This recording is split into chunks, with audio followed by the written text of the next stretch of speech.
Thanks very much, John. It's a pleasure and an honor for me to be here at the University of Pennsylvania and to be your first, the inaugural speaker for the combined series between CHOP and UPenn. It's very exciting.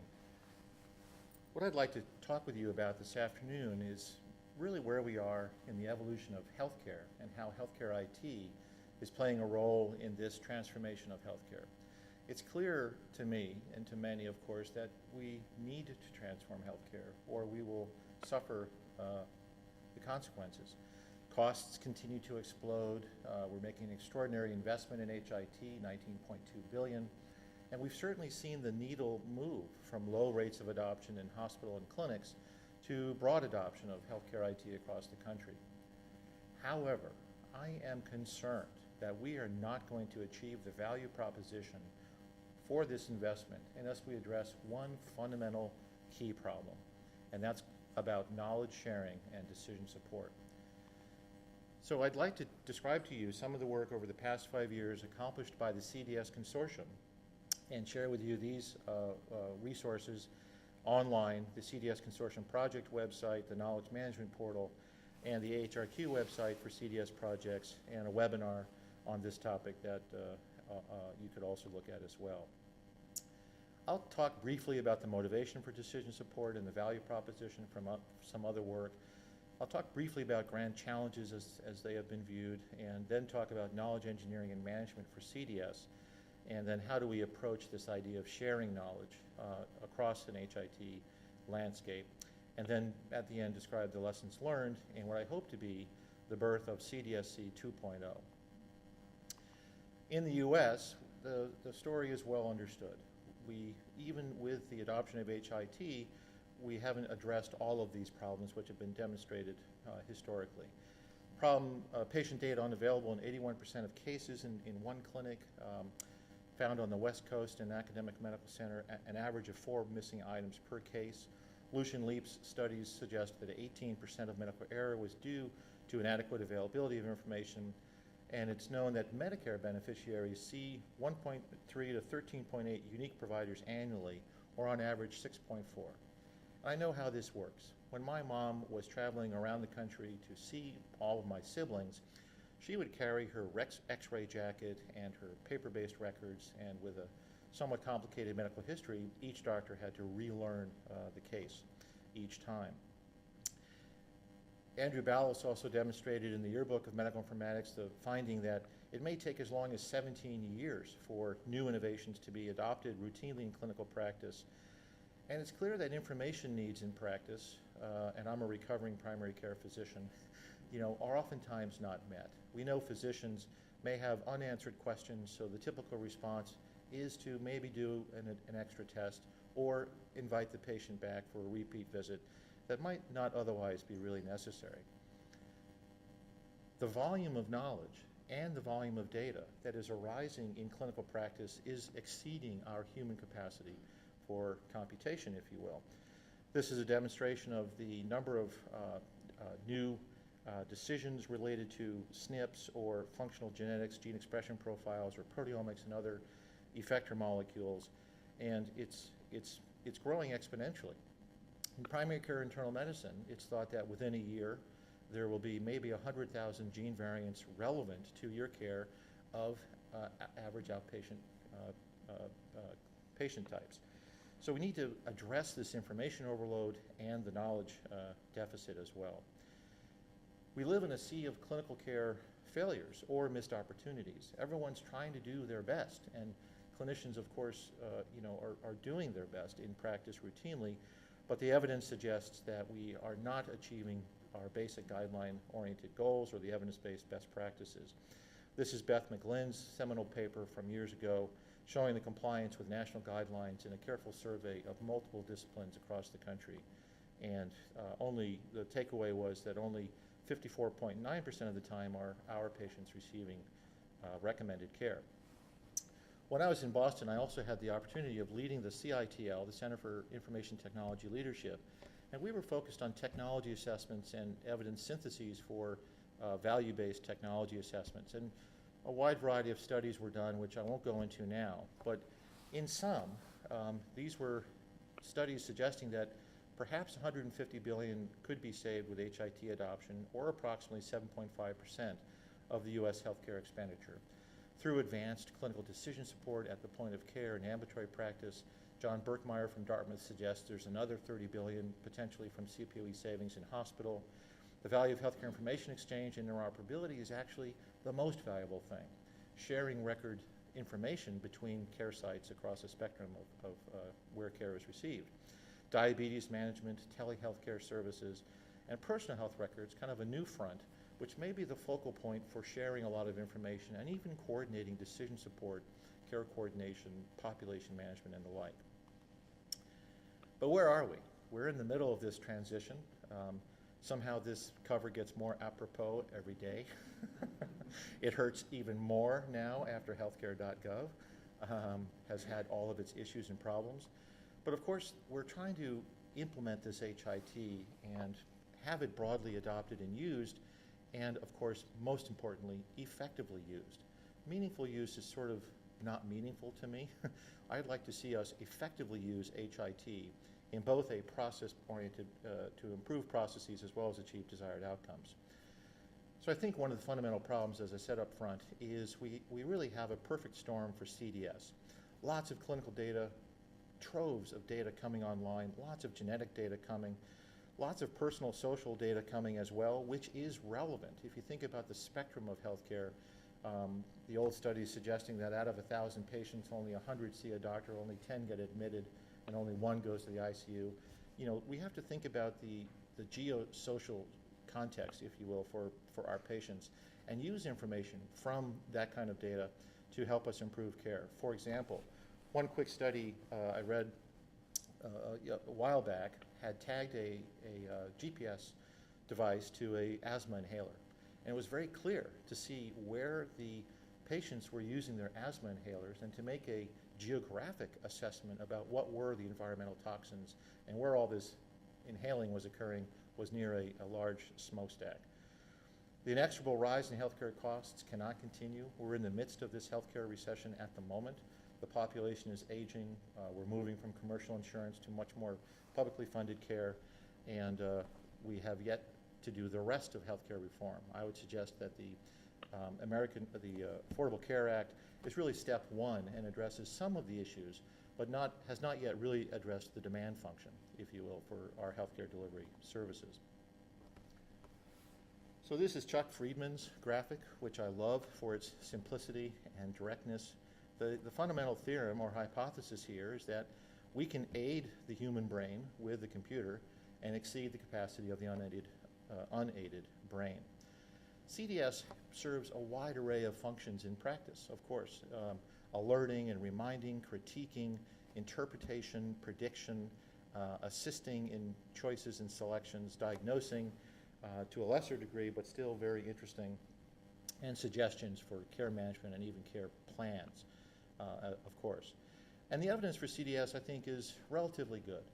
You know, there's been great studies and reviews done in different places showing the impact of CDS on guideline-based care and adherence to best practices, decreasing medication errors, of course. Dave Bates' seminal work up in Boston with CPOE. And at the time of order entry can reduce the overuse and underuse or misuse in a variety of studies confirmed elsewhere as well. And can sort of ameliorate the exposure of patients to expensive or unnecessary tests and procedures shown by Bates and Corsani as well. And simple things which we use in consumer IT, like showing the cumulative charge in your Amazon order cart, you know, can impact the ordering practices of physicians. The Duke EPC report on CDS by Ken Kawamoto and blocking on Ken's partner, David Lobach, you know, they found that to do CDS well, there were several key factors in this large evidence synthesis and review. Obviously, decision support is most helpful when it's provided in the context of the clinician's workflow. Decision support at the end of the day, at the end of the month, or at the end of the year is simply not as helpful. And the experience with CME, of course, I think bears out that that kind of educational paradigm is not really what we're talking about at all.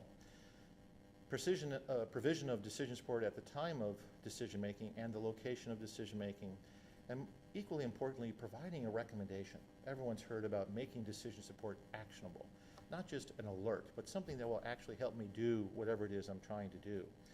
But in their meta-analysis, they found 4 other factors which I think are extremely interesting. Integrating with charting and the order entry system to support workflow integration. We did a whole bunch of experiments, not only integrating decision support in CPOE, but integrating it in the context of the clinical documentation exercise. In the Smart Forms research project, we compiled the documentation form based upon a set of rules that said for a diabetic or a smoker or a congestive heart failure patient, what should you be reviewing? What should you be documenting? What should you be ordering for those kinds of patients? Promotion of action rather than inaction, reduce the additional clinician data entry to the degree possible, and make sure that local users and clinicians are involved in the development process. And only 11.5% of these studies, though, were all 7 factors, were all 7 factors included. And Ross's work has borne out that in the broad-based adoption of HIT, new risks and new unintended consequences can be seen. The work of Ross done here and elsewhere, Joan Ash up in Oregon, Dean Sittig in Texas, I think has borne out that we have to observe in a phase 4, sort of post-marketing surveillance kind of way, what happens when this HIT is used at scale. Unusual and strange things can happen. Information errors regarding the interpretation of the record or its data or its decision support, as well as simple and really ridiculous workflow and human-computer interface kinds of errors as well. Charting on the wrong patient, giving meds or timing things inappropriately, or impacting communications and workflow across a complicated environment like healthcare delivery. So the CDS grand challenges that Dean and I wrote about, Dean Sittig with a bunch of other folks, are listed here, and I won't go through each one of them, but I will call out the 5 here, which we tried to address with the CDS Consortium research. How do we manage large clinical knowledge bases? How do we create an internet accessible decision support repository? How do we prioritize CDS content development and implementation? And most importantly, how do we disseminate these best practices? So each and every clinic or hospital or IDN installing decision support in HIT doesn't have to rediscover the wheel, so to speak. And how do we create an architecture for sharing executable CDS modules? So these are not new ideas. In fact, artificial intelligence in medicine really began in earnest in 1957 at the first AI in Medicine conference at Dartmouth. And Ted Shortliff and Rich Dudo in Science wrote about expert systems and said the following. A knowledge-based system is an AI program whose performance depends more on the explicit presence of a large body of knowledge than on the presence of ingenious computational procedures.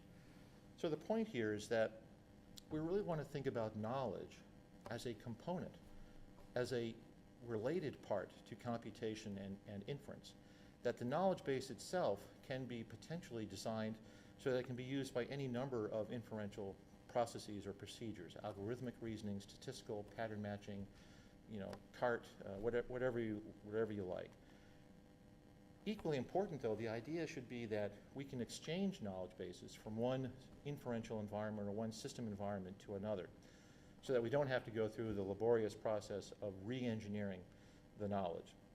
Now, this is not easy. There's been a lot of work to do this over the years, starting way back with OncoSyn, the project Ted Shortliff conducted in Stanford, and a variety of approaches for both plan-based and situation action rule type of inference methods in a variety of expression languages and the like. Fundamentally, what we're trying to do is to take evidence and experience, create guidelines that are unambiguous, represent the knowledge in the guideline in a way that is unambiguous, and then make it shareable and make it executable. And we still are working on this. It's not yet a done deal. When I think about what we are talking about with respect to CDS, there's also a spectrum of different types of inference that one might consider, not only the methods and the knowledge, but what kind of inference are we really considering? Certainly passive knowledge access is accessing things like Hippocrates on the handheld to look up a drug dose. Rule-based can be like the drug-drug interactions, again, without patient data per se. but still providing some useful inference. When we add patient data to the mix, of course, you can tailor the reasoning to the patient's specific context, but we haven't started yet to address the preferences of the patient for one thing or another, and of course that can impact the nature of the decision. Prostate surgery, for example, among men in the shared decision-making literature can be swung one way or the other, that is, medical therapy versus surgery, based upon the man's preferences. We want also, though, to not only add the tailored logic and add the patient data, but think about comparative effectiveness, of course. Inform the knowledge base with both local and national experience and patient preferences. And then think about, adding the provider and contextual preferences. What do I do Friday afternoon in clinic versus what do I typically do Wednesdays? Or what is this provider certified to do? Or what has his or her experience been with this procedure or what have you, or this decision, et cetera. And then add reference population of patients. We need fundamentally to think not only about translating knowledge as it exists from guidelines and whatnot, but also to draw upon the experience of these large data sets, the big data kind of work, to say, what happened with patients like mine with this index decision that I'm trying to make today at Vanderbilt or at the Brigham or at CHOP? Or what happened with patients like this, with this index decision across the country? So Ken Kawamoto and Rick Schiffman and I were all engaged in this CDS research funded by the AHRQ, and we tried to come up with a fairly grandiose unified theory for CDS. Starting with clinical knowledge, we can use the guideline elements model or the CDS consortium L2 representation to structure the knowledge in a way that's more interpretable. That knowledge can then be further refined into a L3 format in our parlance that fully encodes and specifies the knowledge artifact so that you know which SNOMED terms, which ICD terms, which expressions can be computed in Jello or Java or what have you. But we also went to the extent of building the web service that allowed a remote EMR to access these tools or these services with a fairly simple patient data exchange and return. The problem with this graphic is that while we can get to the structured modeling of knowledge place, it's still too hard to take the next step and implement or incorporate all of that in the EMR. It's much more feasible to import either the semi-structured L3 type thing, fully encoded and specified, or simply to create the ability to access a remote web service. Every time you use your credit card or buy something online, web services are flying around in secure and confidential ways to deliver data or knowledge or account balances, what have you. I like the quote from William F. Gibson in The Economist in 2003. He said, "The future's here, it's just not evenly distributed." In many ways, I think that's where we are with CDS. There's been some great work around the country, but Chowdhury's review suggested that 25% of the studies reported in the Annals in 2006 systematic review took place at one of the 4 institutions depicted here. And really the goal then, in my mind, is to make it every institution which has access to the best knowledge, and that every decision is informed by the current state, if you will, of both knowledge and data for that patient. So that was the motivation of the CDS Consortium, to assess, define, demonstrate, and evaluate best practices for knowledge management and clinical decision support in HIT at scale, across multiple different EMRs and across time or space, if you will. We had a variety of studies underway around knowledge management and engineering, knowledge specification, creation of this portal and repository and accessing these web services, an evaluation stream throughout it all, and a dissemination stream throughout it all. And it was a great AHRQ funded project, 5 years in duration. It was one of 2. The other one was awarded to Rick Schiffman at Yale, and the GLIDES project, Guidelines into Decision Support, focused on the disambiguation, well, first creation and then disambiguation of guidelines for implementation as decision support. We're real fortunate in this project to get a lot of interest from the industry. It was fun to have calls with folks who were thinking about the same problems from their perspective, whether they were an HIT vendor, a knowledge vendor, or another institution, academically oriented, or provider organizations as well. And what we tried to do was to decompose not only the translation process of guidelines into knowledge, but to decompose then the knowledge artifact itself. so that we could have a clear expression for what were the fundamental terminology constructs for problem lists or med lists or what have you. What were the value sets that are good intermediate knowledge artifacts, if you will, that describe who's a diabetic or not, or what is contraindication for beta blockade. These concepts are incredibly important in the decision support and knowledge engineering, knowledge management, because they can simplify the inference if you have them well constructed. And then how do we express this in a rule architecture that really makes sense? These building blocks we aimed to design for modularity and reusability, to identify patterns that were really reproducible or interesting or meaningful, and it was just gigantic. There's too much to even talk about here, but we tried to make some assessments in each of these boxes as well. The knowledge translation mechanism or methods we elaborated build upon best practices from other researchers around the globe. In fact, Ben Gurion, where Yuval Shahar is in Israel, Tel Aviv, has expressed the DGAL, four-layered paradigm for knowledge abstraction that is very similar to what we've done here, and we built upon that work as well. But fundamentally, this allows the knowledge artifact to go from guideline to web service in a series of steps. It's too hard to go all the way from the raw guideline to the web service in one step. You have to take it through a layer of abstraction, first in the semi-structured way so that the subject matter expert, the clinician, can talk to the knowledge engineer and figure out what are the salient rules or facts or observations, what have you.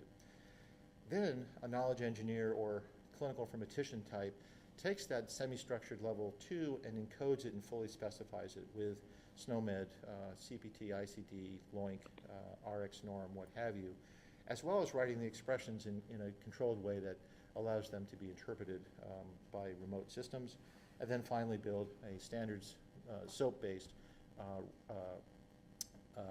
web service. So out there on the internet you can find today the clinical knowledge management portal built by the CDS consortium, and in it we've stuffed it chock full with all the artifacts built by the CDS consortium, which are freely available and shareable, and we try to keep the connections connected between the level 1, 2, 3, and 4, and you can see screenshots and things of how things actually work in practice. All the information has got a tag, a nice metadata schema attached to it, so you can search and find different content types and different specialty types and the like. So take a look at cdsportal.partners.org, and this is on the way to being moved over to Vanderbilt. So just to drive home this point about the web services, you know, when I think about the paper-based approach, the knowledge artifact import approach, and the cloud-based clinical decision support approach, they really are very different. And we're really stuck if we have to do all of this via the paper-based approach. In that approach, there are many, many steps, lots of clicks, to translating the guideline and then writing new rules in the EMR context. Alternatively, we can make this knowledge artifact and import it into the EMR. So an XML representation, the current interlingua is the extensible markup language, very convenient. And we can actually write an XML specification and format those, the elements in an XML, which allows it to be interpreted by the remote EMR. But I think the best way is going to be this.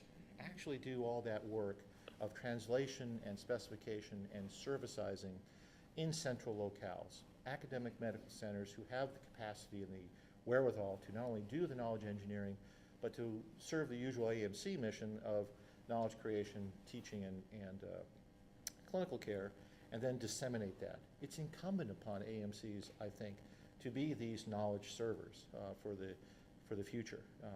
Otherwise, we're just not going to be able to get the value out of the HIT investment. So in this approach, we do a CCD transaction, take a continuity of care document, C38 spec from the remote EMR. The C38 spec is pretty good. It was convenient that it came out as soon as we started to try to do this. It was very fortuitous. But of course, it doesn't define a highly specified or constrained patient data object. It's fairly loose. But if the CCD is sent conforming to the expectations on terminology, then we know what to do with it, and we can send back decision support in an XML package that has the assessment, the recommendation, the actor who should be doing whatever it is that's recommended, and the explanation. And we only sent back XML because the vendors would not tolerate us taking over their UI. The vendors have their own sophisticated, or not, approach to decision support. And the other alternative approach here, the other philosophy, is to supply actually a web module or a service which takes over the UI, like the substitutable medical apps and reusable technology approach, in which you describe a container and the containers can live side by side and work in concert, but they actually deliver a UI. We thought it'd be more likely to be successful if we just delivered the XML and let the end user EMR figure out what to do. So here's the graphic schematic. The CCD can come in a variety of colloquialisms, if you will. Partners ease, Partners Health System ease, the substitutable medical apps format, the virtual medical record, or the open EHR format. But once a data package is sent in real time, on demand, it's received in the Boston environment and then decomposed or acted upon with a variety of translation and normalization services to make sure that we are interpreting what they're saying correctly and classifying things with those value sets and other rules to make the inference work. And then create that or send that patient data object into the rules environment, execute upon the rules, and then send back the recommendation XML. The amazing thing is it worked. Despite a huge number of challenges, which I'll talk about a little bit later, we actually got this to work. First, we did it in the CDSE demonstration in the partners LMR, the longitudinal medical record. And you can see there under the red tab, all of the alerts and reminders that fire for this very sick demonstration patient. But this is where we deliver the normal alerts and reminders in Boston, in the LMR. And in those alerts and reminders are now interposed the CDSE alerts and reminders. And the fundamental hypothesis we were testing was one of equivalence or non-inferiority. So long as the end user thought this decision support was as good as what they were already receiving, we thought that was a successful experiment. In fact, performance with the CDS services was found to be even a little bit better because we think because the knowledge engineering allowed us to use more complicated rule definitions, including those value sets and statements about contraindication and the like, that made the rules more appealing and more natural to the clinician. We did the same thing with Immunization Services, took the entire CDC library of immunization guidelines for adults and pediatrics and implemented all of that. It's also been implemented in the SMART architecture as a SMART app, and it was implemented at the Regenstrief G3 EMR, and they did it in two ways. First, as a message from the remote EMR to us, and we sent back a message which they then inserted in their message box in the EMR. Not as good, of course, as inserting this inference where the clinician's usually expecting to see it in the alerting and reminding window. So the second phase of their work actually did it that way. Here's the inbox picture. Oh, I don't have the other one, but they then next did it in the normal alerting window. Nextgen did it as well. The CDS button in the top left-hand corner could be struck or clicked by the end user, and then that whole process that I described occurred. And Bob Grunmeyer here, after we learned of Peter Diane and the PCARN, Pediatric Emergency Care Advanced Research Network, interest in TBI decision support, we linked up with Bob to take advantage of the work he had been doing with TBI to provide decision support to Epic environments via the same SOAP web services stack. So at 5 years, the challenge for me now is to finish up in 10 minutes because I have an airplane. But it was an extraordinary set of experiments. Lots of good findings, lots of papers. I encourage you to look at the website because all the papers are there and all the links exist. And now we have these services running across the CDS consortium and across, I think, 1 or 2 or more, I'm not sure how many PCARN sites are live, but these are the target sites as well. But what were the lessons learned? We ran into so many issues that were simply not expected. I mean, they were expected but not funded is probably the better way to put it. We had to address the privacy and security issues. How do we actually do a secure transaction? We had to go through an elaborate process of developing 4 different legal agreements for knowledge sharing, data sharing, inference and research collaboration. Building the scalable infrastructure was probably the least of our problems. We were using IBM iLog, which is very scalable for the inference part of it. But we had to consider problems just with things like network stability and latency across the real-world internet. Sometimes a message from Reconstrief would take 9 seconds. And of course, that's not acceptable for real-time inference. So they re-architected and did the inference in a cache kind of mode. So when the physician sat down, the decision support was already there. Lots and lots of testing, lots and lots of challenges working with the vendors who were suffering the onslaught of meaningful use and trying to do fairly invasive research in this project with us at the same time. It is difficult to develop the service and integrate it simultaneously. I'd much, in the real world, would much rather have a more deliberate and staged process. Standards aren't always standard, as I mentioned already about the C38. It might be research, but it's still a project, and vendors don't kind of understand research sometimes and have a different timetable. Term mapping was a critical issue. Obviously, the CCD helps us to a degree. If we standardize on CCD nomenclature in the CCD slots, and we can agree upon preferred terms, then we're half the way there. But even still, we found remote terminology, the way terminology is used can be different, just different, the way you call patients and the way you use terms. So you had to be cognizant of which diabetes term was being used preferentially at a site versus which other, et cetera. Deciding where the reminders are integrated is tricky. One of the key findings here was there is no standardized workflow. There are no standardized insertion points in the EMR architecture for this kind of web service to occur. The only one that really is out there is the info button. Everybody knows about the info button, and it's a now robust HL7 standard which you can put anywhere. But inserting decision support in CPOE or alerts and reminders or data display or documentation templates and the rest is still difficult. I want to acknowledge the many, many collaborators. We had a good amount of funding, but a lot of people put in a lot of blood, sweat, and tears because they were interested. Lana Tsurakova was the research program manager for the research management team. Dean Sittig led the knowledge management lifecycle assessment team and the recommendations team. Aziz Bakswala led the knowledge translation specification team. Tanya Hongsemeyer led the KM portal team. Howard Goldberg led the CDS services team. Adam Wright led the demo team. Jonathan Einbinder, the dashboards team, another whole topic I will have to talk about another time. And then the evaluation led by Dave Bates and Severio Maviglia, the clinical content governance. So in closing, let me leave you with an idea. We know decision support works. We know that HIT is being installed, but we're failing to achieve the value, I think, on the investment because we can't all afford to redesign this wheel and rediscover rules and alerts and decision support that works.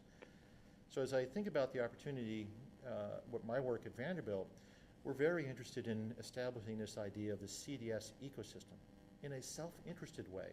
Vanderbilt needs to communicate and interoperate, if you will, with all of its trading partners in the region with whom we share patients and the like.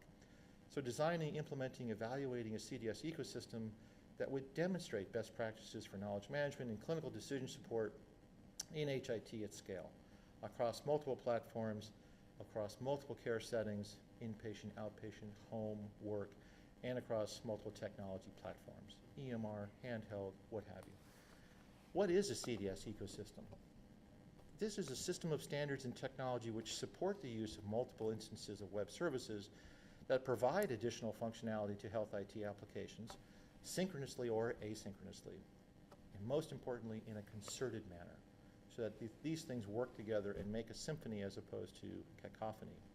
Interestingly, in this work, 5 years ago, most of the EMRs were simply closed. They weren't very open. I mean, a few had an architecture which was more open than others, but Epic, for example, is now marketing on the idea of there being, in the 2014 release, an open API or a public API that they will support and will be standard and we can use to do insertion into Epic-type environments. And I want to give full credit to Bob Grunmeyer, who's done a lot of the heavy lifting in the middleware layer for getting in and out of the Epic environment. So the key themes for CDSC 2.0 remain the same: knowledge transformation and management, knowledge sharing, CDS services, extending, elaborating our methods of Inference, and of course continuing evaluation. The one teaser I'll give you on measurement, we built a CDS dashboard that looked at the rate to which alerts were firing and the rate to which a physician acknowledged them or acted upon them. And with these three different measures, we could create a variety of rates that we could assess for CDS performance and also create a measure we call the number needed to remind. The idea is similar, analogous to the number needed to treat. In a 2x2, you can establish how often Dr. Middleton needs the reminder for the hemoglobin A1C alert and how long does it take him to act on it and compare it to other clinicians. And furthermore, then to differentiate the performance of one reminder from another. We live in the problem now of alert overload and the blizzard of alerts, and we need to really refine who's getting what alert and what alert are we sending that is truly impactful and will impact care. So here's my dream and my nightmare. I dream about there being a record which can go across the National Health Information Network to wherever the care is being delivered. So my mom doesn't carry around the paper-based jackets and charts. But at the same time, we need to be sure that not only the data is flowing from spot to spot, from care setting to care setting, but we're actually making sure the appropriate knowledge, whatever the knowledge is accompanying that data so decision-making and clinical care can proceed as appropriate. Let me know if you're interested. It's a great privilege and honor for me to be here and have a chance to speak to people. I had a great day talking with a lot of smart people, and I would love to figure out ways to collaborate. Thank you.